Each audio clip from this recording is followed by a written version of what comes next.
Hello viewers, welcome to the new video. Today I am going to share the question answers of another poem of class 8's New Pathways book. It is unit 3, section 3. The name of the poem is The Song of Freedom. So let us see the question answers of this this poem. The first question is of summary. You have to fill in the summary. The whole summary of the poem is given there, but some words are missing in that, and those words are to be filled in. And you can see all those words in the screen here. So we proceed to the next question, that is question number 2. Question number 2 is, what is the message that the poet conveys in the poem? इस poem के जरिए poet क्या message convey करना चाहता है? The answer is, the poet conveys the message of new beginnings for independent India in the poem, one in which old flaws will be corrected and a hopeful future will be built through hard work and enthusiasm. तो इस जो poem है, ये poem में ये बता रहे कि आपके जो इंडिया के जो फ्रीडम है, इंडिया के फ्रीडम मिलने के बाद पोएट्स जो खुशियाँ मनाना चाह रहे हैं उसके बारे में है ये पोएम. एंड ये पोएम में ये मैसेज बता रहे हैं कि you must have a new beginning now India को फ्रीडम मिल गया तो एक नई शुरुआत हो रही है. और वो नई शुरुआत में क्या करना चाहिए उसके बारे में इस पोएम में मेंशन किया हुआ है. इसमें क्या करना है? One in which old flaws will be corrected. First thing is that old flaws, पुरानी गलतियाँ जो डिफेक्ट्स पुरानी रही वो सब करेक्ट किया जाएगा. And a new future will be built. नया एक फ्यूचर बनेगा, मतलब नई इंडिया बनेगी. एंड वो कैसे बनेगी वो सब ये पोएम में एक्सप्लेन किया हुआ है. Now question number 3.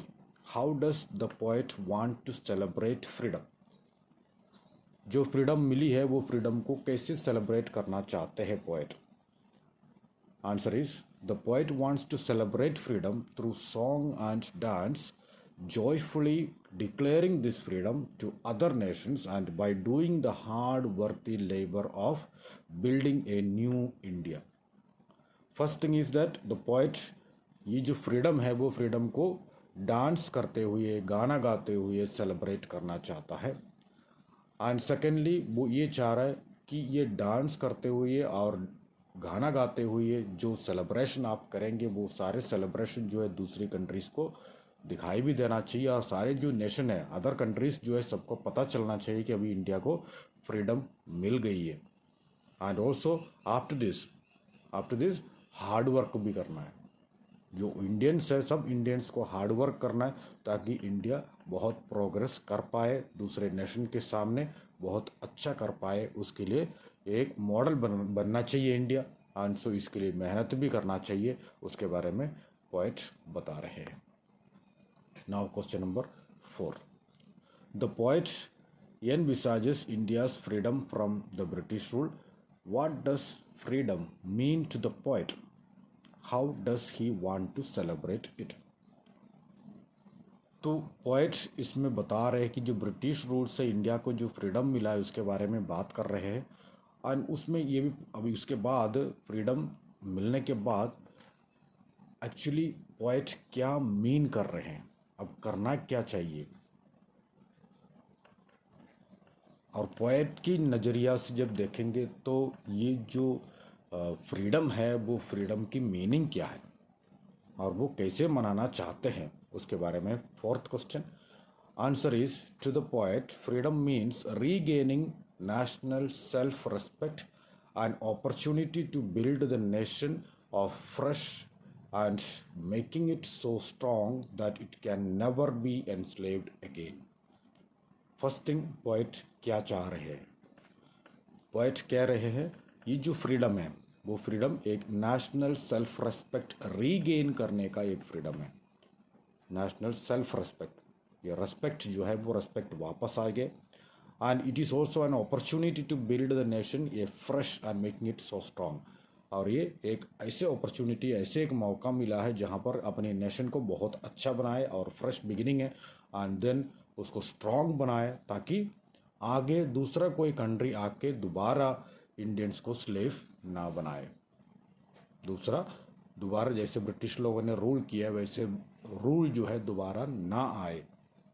And it means freedom of speech, equality and valuing of worthy actions and morals. इसका मतलब है कि फ्रीडम ऑफ स्पीच होना चाहिए, सबको बोलने का राइट होना चाहिए, इक्वालिटी होनी चाहिए, वैल्यू सब में होना चाहिए। And we wants to celebrate it through song and dance करते हुए, गाना गाते हुए सेलिब्रेट करना चाहिए। एंड वो ये कह रहे, he wants to blow the conch shell of victory and declare India's new status to all nation. तो वो ये भी कह रहे हैं कि वो क्या बजाना चाहता है, कॉन्च बजाना चाहता है। मतलब जो शेल बजाया जाता है मंदिर वगैरह में बजाया जाता है, जो सी शेल, एक सी शेल होता है एक प्रकार का, एंड वो शेल जो है मंदिर वगैरह में जो पूजा के टाइम में उसको बजाया जाता है।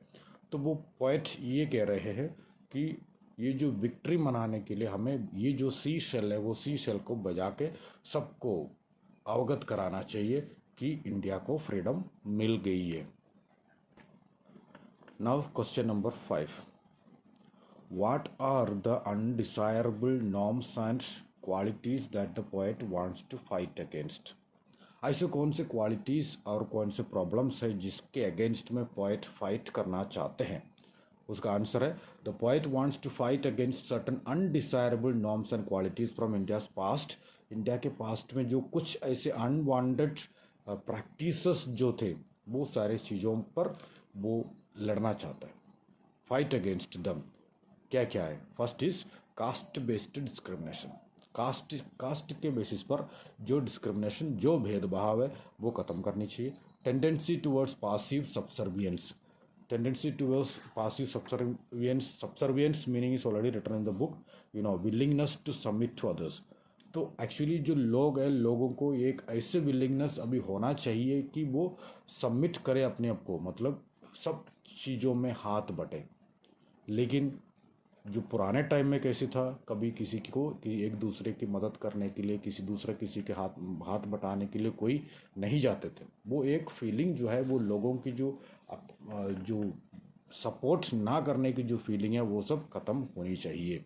And certain negative qualities like poor morals and lack of strength, कुछ ऐसे जो नेगेटिव क्वालिटीज़ है, लेकिन पॉवर्टी और पुअर मॉरल्स जो लोगों पर जो है, जो मॉरल वैल्यूज़ जो है वो है नहीं है, वो इम्प्रूव कराना है। उसके साथ साथ अपनी स्ट्रेंथ, ताकत वो भी आगे बढ़ाना है, मतलब बढ़ाना है।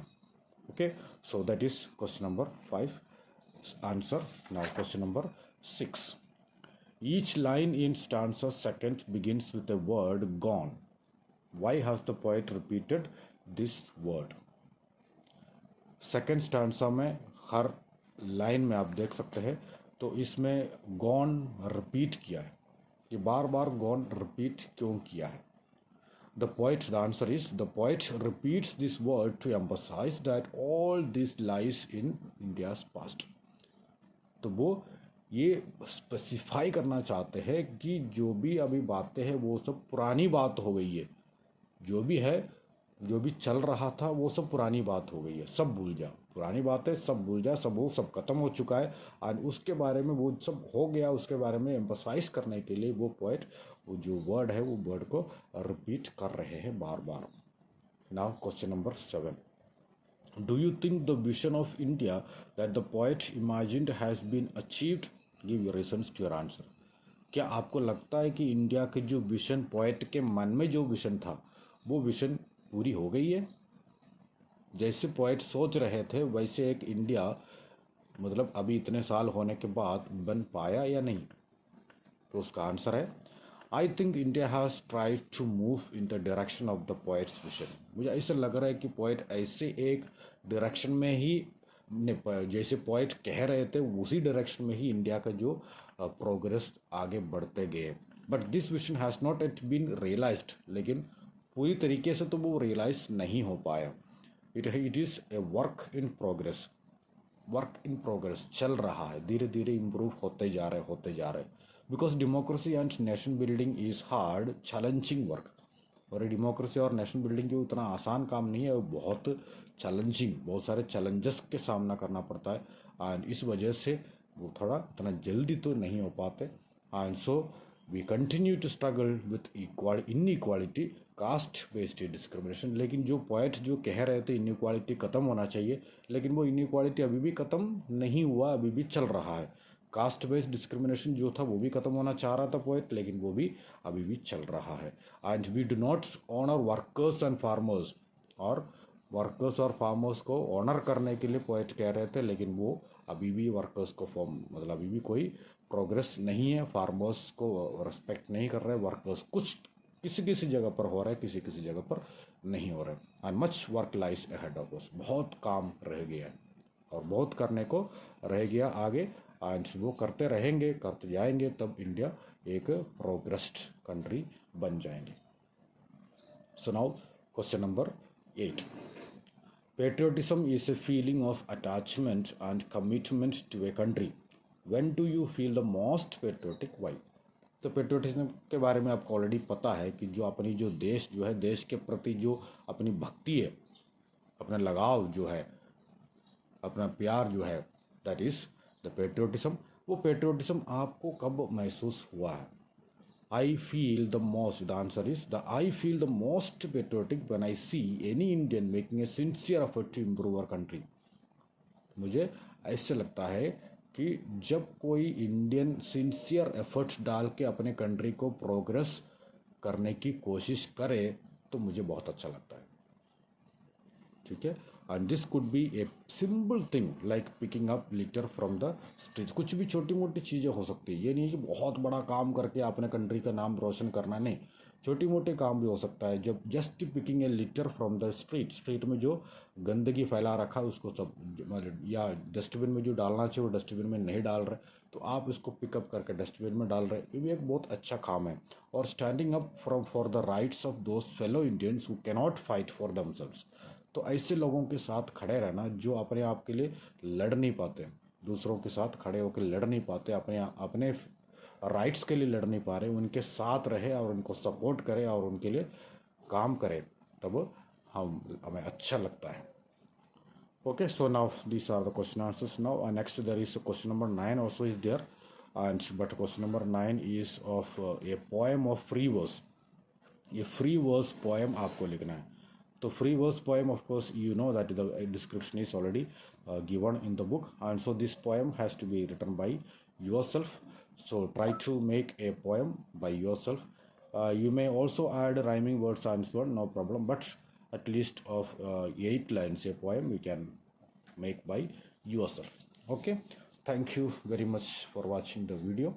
Thank you.